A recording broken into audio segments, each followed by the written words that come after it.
단 한 차례 변론으로 종결된 한덕수 국무총리 탄핵심판 선고날, 오늘 24일 오전 10시로 결정이 됐습니다. 대통령 권한대행 직무가 정지된 지 87일 만이고요. 현재 마지막 변론이 있은 지 33일 만입니다. 만약 기각이 되게 된다면 한덕수 총리는 직무에 바로 복귀하게 되고요. 대통령 권한대행도 바뀌게 됩니다. 한 총리 하루빨리 돌아가서 소임을 다하겠다, 이렇게 얘기를 했었거든요. 듣고 와서 짚어보겠습니다. 국무총리 한덕수 탄핵소추안은 총투표수 192표 중 가 192표로서 가결됐음을 선포합니다. 제게 남은 꿈은 단 한 가지, 하루빨리 불합리한 혐의를 벗고 국민께 약속드린 마지막 소임을 다하는 것입니다. 세계 질서가 재편될 때 정부가 적시에 대응하지 않으면 미래 세대가 오래도록 혹독한 대가를 치러야 합니다.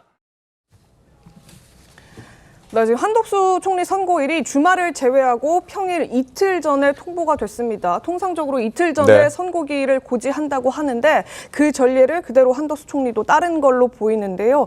그렇다면 이제 윤석열 대통령 탄핵심판 선고일은 과연 언제가 될까가 관심입니다. 정말 다음 주에 사법 슈퍼위크가 될지 저희가 달력 좀 보여드리도록 하겠습니다.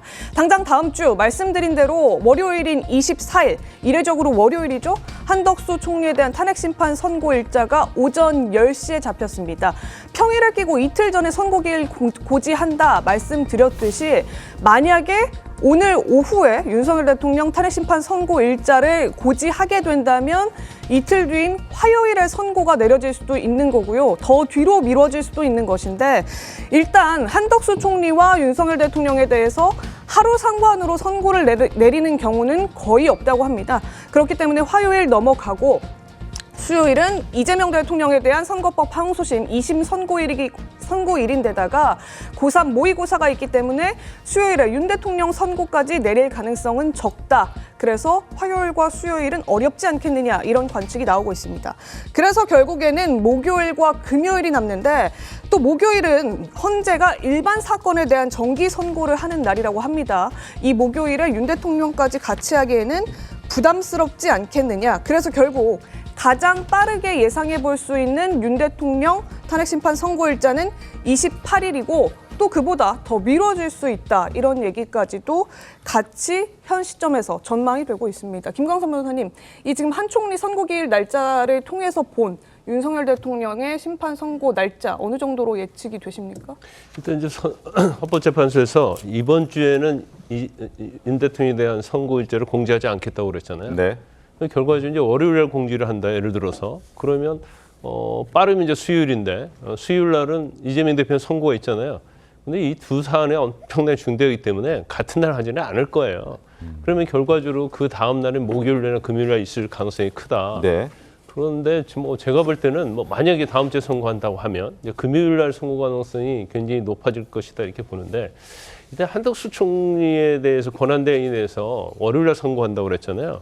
근데 만에 하나 윤 대통령의 선고를 다음 주 중에 선고를 할 거면 한덕수 총리 선고를 구태에 앞당겨가지고 월요일 할 이유가 있겠느냐는 거예요. 네. 그래서 현재는 아직 선고 날짜가 정해지지 않았다, 이렇게 볼 수밖에 없고, 그래서 평이나 판결 관련해서도 할 정도의 어떤 판결할 정도의 성숙하지 않았다는 걸 저는 의미한다고 봅니다.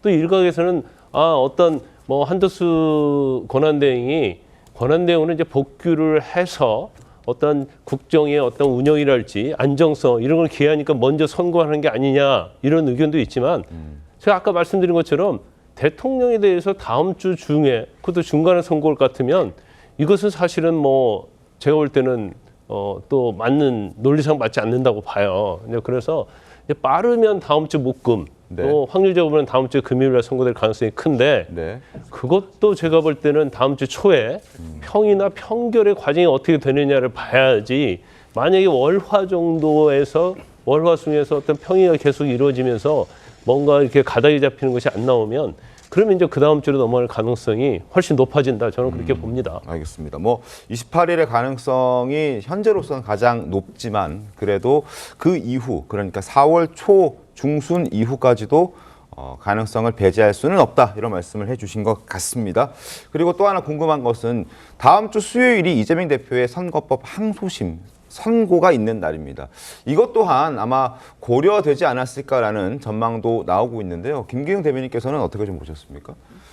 저는 아무래도 이제 26일 날 같이 한다고 한다면 정치적으로 여러 가지 의견이 더해져서 도리어 헌재가 과도하게 그런 걸 의식한다 그런 생각을 할 수 있어서 저는 피할 거라고 생각합니다. 네. 그리고 저는 한 2, 3주 전부터 대통령의 어떤 탄핵 심판은 3월 말이나 4월 초라고 보는데 저는 좀 제 생각으로는 네. 다음 주에 있기 힘들겠다. 다음 주는 힘들 네, 것이다. 왜냐하면 만약에 한덕수 권한대행 관련해서 다음 주에 할 생각이었다고 봐요. 만약에 대통령이 가능하다면 한덕수 권한대행을 안 했겠죠. 근데 한덕수 권한대행이 다음 주에 있을 텐데 왜 목요일, 금요일이 아니라 월요일이냐. 되게 이례적이지 않습니까? 네. 그거는 사실상 지금 민주당이 최상목 권한대행을 탄핵시키고자 하는 어떤 움직임이 있기 때문에 네. 이 부분에 대해서 사실상 저는 제동을 걸었다 이렇게 보고 있습니다. 왜냐하면 151석이냐 200석이냐 이 부분에 대해서 가름마가 타지지 않는 상태였기 때문에 민주당의 그런 탄핵에 대한 어떤 겁박이 저는 계속 이어졌다고 보거든요. 그래서 헌재 입장에서는 빨리 리더십에 대한 어떤 부재 이 부분에 대해서 예측 가능성을 높이는 것이 중요하기 때문에 저는 원래 한덕수 권한대행은 한 목요일, 금요일 하다가 민주당의 어떤 탄핵의 어떤 움직임에 따라서 빨리 해야겠다 그런 생각을 한 것 같습니다. 알겠습니다.